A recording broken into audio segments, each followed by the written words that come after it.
I almost called them Oakland Raiders. The Las Vegas Raiders travelled to the Denver Broncos in a massive AFC West clash.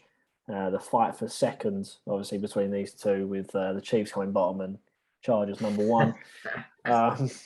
It was, I don't know whose game. Whose game was this? Brad, is this your one? Oh, well, yeah. Brad, take it away. AFC West. What a fun game.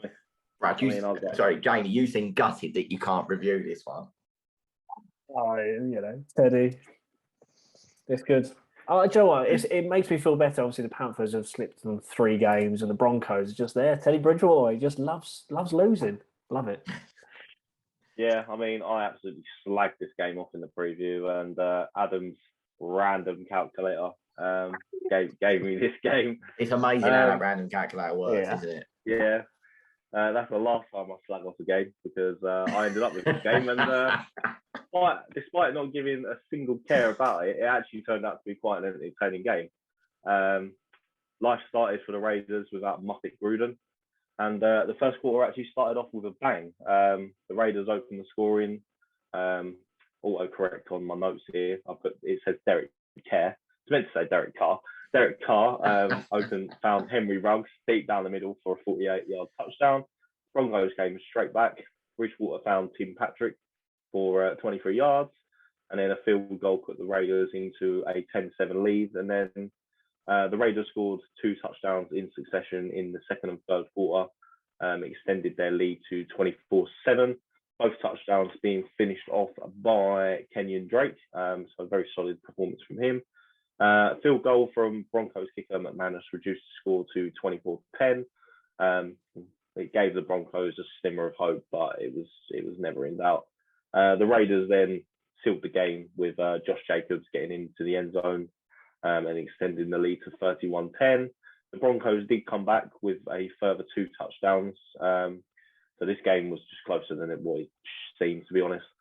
In between a Raiders field goal, the first Broncos touchdown came from when Bridgewater found Sutton for 12 yards, and then Bridgewater found tight end Fant, who I believe is now injured, for 4 yards. And yeah, the Broncos won this one 34-24, and AFC West wide open. Chargers and Raiders both on 4-2. Yeah. 4 interceptions. Can I go and say 4? I'm amazed that you lot backed the Broncos. What are you all thinking? I backed the Broncos because the Raiders just who cares? Raiders didn't have a head coach. Obviously, going into the game, they had, was it Rich Bisacca, whoever. Oh well, whatever his name is. We'll go with Rich T. Biscuit. That will do. Rich T. Biscuit. Obviously, he's the first head coach in 2011 to win an opening game for the Raiders. So, they don't really have a good record when it comes to new head coaches. Don't have a record.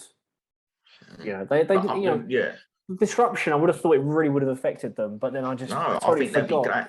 You'd be glad to see the back of Gruden. He was clearly not as popular as it looked. It was all, I say, for the cameras. But once the dirt actually was revealed about Jon Gruden, that the whole, I think the Raiders they've handled their situation much better than the way the Jacksonville Jaguars have handled their situation with Urban Myers.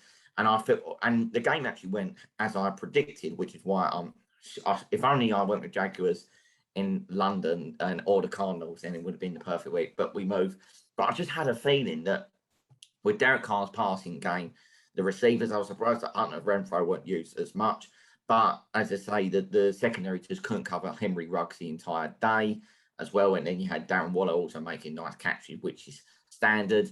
And I think that as we were debating earlier in the season, which Jamie is pleased about, is that the Broncos were the worst 3-0 team going. They just faced 3 horrendous teams, and they truly have been exposed now. So although Teddy Bridgewater may have his moments with the likes of Fant and Patrick and Sutton, ultimately he throws a lot of erratic balls, and the performances we're seeing now from that Denver offense is exactly what we saw from Carolina.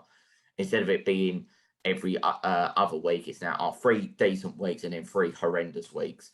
Yeah. And the Raiders got so far ahead, and the tempo of the game it got made to look a lot closer than it actually was. And the Raiders are back to where they were now that the Bears defeat is out of the way and the whole drama of Gruden's done and dusted.